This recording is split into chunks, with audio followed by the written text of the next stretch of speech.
there's a huge feminist lie that you're going to be happy as if you have a career and if you are a boss babe and I don't want to be a pick me girl. That's not why I'm saying this. If you want to have your career, you go for it.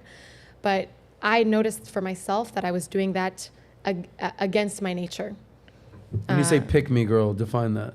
I've heard that term a bunch. Yeah, I mean there are some girls out there that will say things just to please men. Like pick me. Okay. And so maybe that's why like for me, against their own interests or against their own beliefs, just to get I would picked? say here's a great example. No shade, but some of the girls on Fresh and Fit, for example, will blindly agree with anything that they're being told so that they don't get abused, verbally abused or whatever, or kicked out or whatever. So that's like pick me is just maybe I'm saying it wrong. I don't even know, but.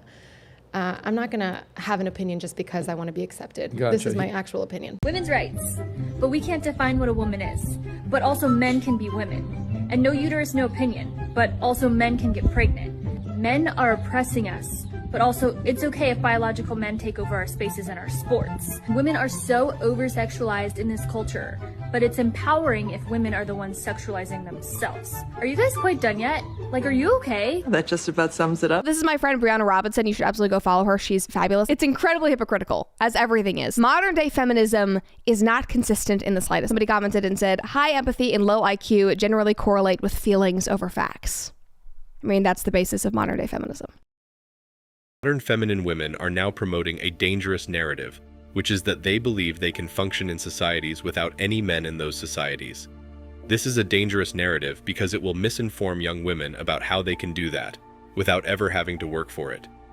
Will these women work in the sewers? Will they work in the mining industry? Will they literally work in deplorable conditions that men work in just so they can feed their wives and children? Or is it just the CEO that modern women want to emulate and look at? Why the hypocrisy? Why selective equality? Truth be told, this isn't equality. It's gender politics for domination while using whole generations of innocent women as pawns. While giving women a larger share of the advantages, men are expected to do more work. The fact that certain men have realized this and are backing down makes it difficult for the women who are fighting for equality. Men will be able to spot when they are being taken advantage of if they are informed that they are needed because they are expected to work harder than they should and provide women with at least half of the riches. Contrary to what some women may claim, more men would pick their own route and go their own way if they were truly equal to women, which is something neither women nor men find appealing. Why do I say this? If men and women were equal, then men really would have to be competing and living with women who would have the characteristics of men. And that's not something that men like in women. That's not something that all women can be like, to be honest. What about being feminine? Is that a dying concept now? Women merely want us to fall for the trap and engage in a rigged game of love is our battlefield with them. By displaying vulnerability, women can empower men by getting them to step up, become involved, and take care of them. Males will, however, go their own way and look for other reasons for existing in addition to defending women, as women assert their power more and more. If women don't need our protection, why are we still around? While women want men to stick by their sides, take care of them, and listen to their problems, they also want men to think that they are not completely reliant on them. I believe this is something that the person who changed her gender wasn't aware of. Feminism has ruined the majority of Western women by promising freedom from men. Women need men more than they realize because they are dissatisfied with their jobs and are becoming crazy, lonely cat ladies, but they won't admit it as long as it is taboo to do so. They will gradually come to understand it when our culture becomes more conservative in the coming years. If women do not require our protection, why are we still here? Women want men to stick by their side, care for them, and listen to their problems, but they also want men to think they are not reliant on them. This is something that the individual who altered her gender didn't understand. Feminism's promise of freedom from men has ruined the lives of the majority of Western women. Women are more in need of men than they think because they are dissatisfied at work and are morphing into crazy, lonely cat ladies. But they won't admit it, as long as it is frowned upon to do so. They will eventually notice it when our culture becomes more conservative in the ensuing decades. Women will suddenly claim to care about males in this scenario, thereby forcing men back to the negotiating table. Because the men's rights movement aims to reunite men and women in a conventional relationship, there are numerous traditions within it. Since women gain from either choice, feminists only want to present those two possibilities to men. We decide against choosing either alternative since we are aware that both are gynocentric and that neither has a chance of success. As an alternative, we decide to leave the circumstance by moving on. The problem is that there is no formula to anticipate when men will cut off conversations with women and leave. The feminists are aware of this in secret, but they are reluctant to reveal it out of concern that they would lose all of their current devoted slaves we call simps. Instead, they simply ridicule men who make their own decisions, labeling us as men who prefer other men because we don't want to be a woman's slave. They also accuse us of being misogynists in an effort to make us all incapable of relating to women. They want us to be concerned about losing access to their vulnerable selves. They hate us even more because we honestly educate other men about the reality of contemporary life. Feminism has ruined the majority of Western women by promising freedom from men. Women need men more than they realize because they are dissatisfied with their jobs and are becoming crazy, lonely cat ladies, but they won't admit it as long as it is taboo to do so. They will gradually come to understand it when our culture becomes more conservative in the coming years. Women will then assert that they require men because it is popular to do so, not because it is true, and they will act shocked when men treat them with true equality, which they eventually don't like. And there goes feminism down the drain. Many men will actually respond and help women who call out for assistance from men, re-establishing the so-called conventional relationship. Neo-traditionalism will resurface if they ask men for help.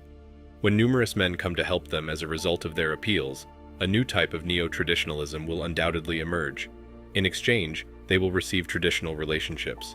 In this situation, women will abruptly assert their concern for men, bringing them back to the negotiation table. Therefore, it is utterly unreasonable for women to make statements like, "What men bring to the table."